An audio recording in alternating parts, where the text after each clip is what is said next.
Hello friends, welcome back to this channel. दोस्तों, इस video में हम बात करने जा रहे हैं जेपी इंफ्रा के लिए। बट अपनी बातचीत को कंटिन्यू करें उससे पहले आपसे रिक्वेस्ट करना चाहूँगा, अगर आप चैनल को फर्स्ट टाइम देख रहे हैं सब्सक्राइब करके बेल आइकन को हिट कर लीजिए ताकि आपको आने वाले समय में वीडियोज़ की नोटिफिकेशन मिलती रहे। और डीमेट या ट्रेडिंग अकाउंट के लिए डिस्क्रिप्शन बॉक्स में लिंक आपके लिए दिया गया है।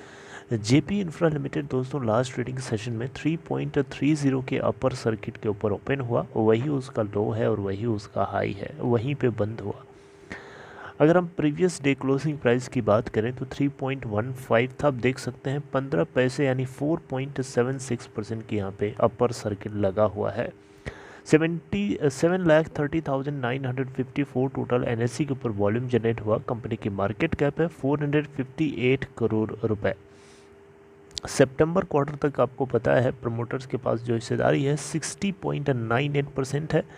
एफआईआईज बाहर निकल चुके हैं। डीआईआईज के पास 3.41% की स्टेक है और पब्लिक के पास 35.62% की स्टेक है। 613 करोड़ का नेट लॉस हुआ था कंपनी को सितंबर क्वार्टर के अंदर।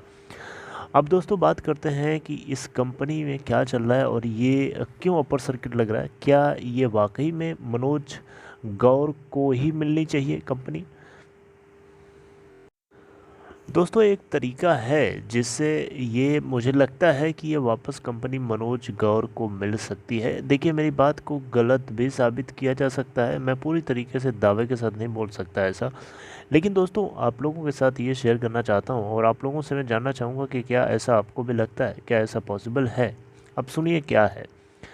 देखिए, जेपी इंफ्रा लिमिटेड को अगर सुरक्षा एसेट रिकंस्ट्रक्शन कंपनी एक्वायर कर सकती थी, ऑल्दो ये बिड को जीत चुकी है, एनसीएलटी में एप्लीकेशन लगाया हुआ है, एनसीएलटी ने अभी अप्रूवल नहीं दिया है।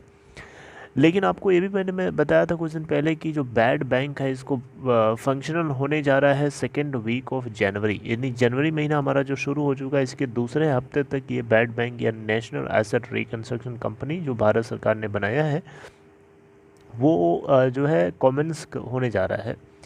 तो अब आपको एक चीज़ पता होना चाहिए कि जेपी इंफ्रा लिमिटेड का भी नाम उस बैड बैंक के अंदर ट्रांसफ़र किया गया है। मैंने ये चीज़ देखी हुई है। यानी जो जो लेंडर्स हैं बेसिकली उन सारे लेंडर्स जिन्होंने इस कंपनी को लोन दिया है उन सभी के सभी ने अपने लोन की रिकवरी करने के लिए इस कंपनी को बैड बैंक के अंदर इसके लोन को ट्रांसफ़र कर दिया। अब बैड बैंक के अंदर क्या होगा, बैड बैंक के अंदर जेपी इंफ्रा के जितने लेंडर्स उन्होंने अपने लोन को बेच देंगे, ट्रांसफ़र कर देंगे। तो बैड बैंक क्या करेगा, बैड बैंक जेपी इंफ्रा को एनालाइज करेगा, इसके अंदर स्कोप ऑफ रिकवरी को देखेगा, उसके बिहाफ पे लेंडर्स को पेमेंट कर देगा 15%, 80% सिक्योरिटी रिसिप्ट दे करके उनको छुट्टी कर देगा। अब रही बात बैड बैंक और जेपी इंफ्रा के बीच की बात है। अब इन दोनों के बीच में दोनों को जो लगे, यानी बैड बैंक को जो लगे वो कर सकता है। तो अब यहाँ पे मनोज गौर अगर चाहें तो एंट्री कर सकते हैं और एंट्री करके बैड बैंक को वो ऑफ़र करें जो इस कंपनी को लिक्विडेट करके या इंसॉल्वेंसी प्रोसीडिंग्स के थ्रू सुरक्षा जैसी कंपनी को बेच करके नहीं रिकवर कर सकते थे।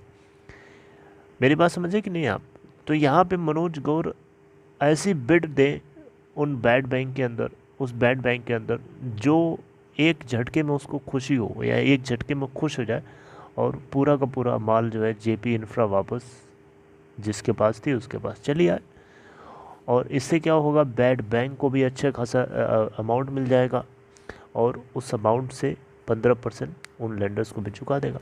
मेरी बात समझ रहे हैं? तो इस तरीके से मुझे लगता है कि ये एक ऑप्शन है मनोज गौर के पास इस कंपनी को वापस रीएक्वायर करने का।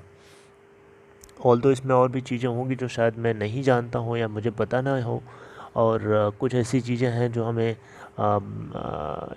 अनसर्टेन है। कुछ भी ऐसा हो सकता है जो पूरी तरीके से मामला पलट सकता है, मैं उसके ऊपर नहीं बात करूँगा ज़्यादा। लेकिन क्या ये पॉसिबिलिटी है, आप लोगों को क्या लगता है कमेंट बॉक्स में बताइए।